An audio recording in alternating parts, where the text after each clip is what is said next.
काका, बहुत दूर से आए हो, थक गए होगे, चलो यमुना किनारे बैठो।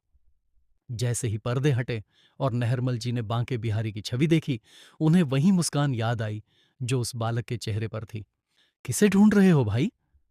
नहरमल जी, यहां कोई रास्ता नहीं दिखाता। नहरमल जी एक सीधे साधे और नेक दिल इंसान थे। उनके जीवन का बस एक ही सपना था, एक बार वृंदावन की गलियों में घूमना और बांके बिहारी के दर्शन करना।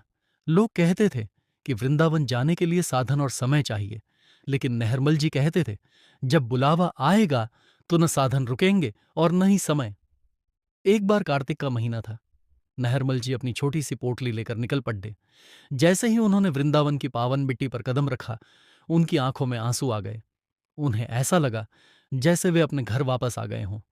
वे राधे राधे जपते हुए निधिवन की ओर बढ़ रहे थे। तभी रास्ते में एक छोटा सा बालक मिला जिसके हाथ में एक खाली माखन की मटकी थी।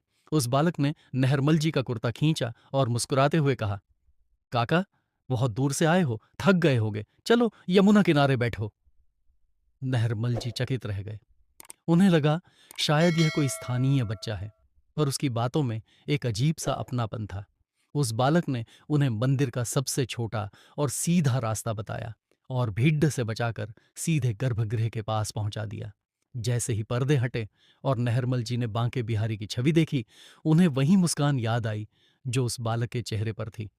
दर्शन करके जब वे बाहर आए और उस बालक को ढूंढने लगे, तो वह कहीं नहीं था। पास खड़ी रहे एक बुजुर्ग पुजारी ने पूछा, किसे ढूंढ रहे हो भाई?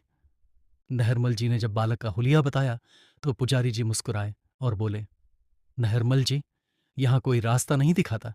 यहां तो ठाकुर जी खुद हाथ पकड़ ढोकर अपनी चौखट तक लाते हैं। आप बड्ढे भाग्यशाली हैं।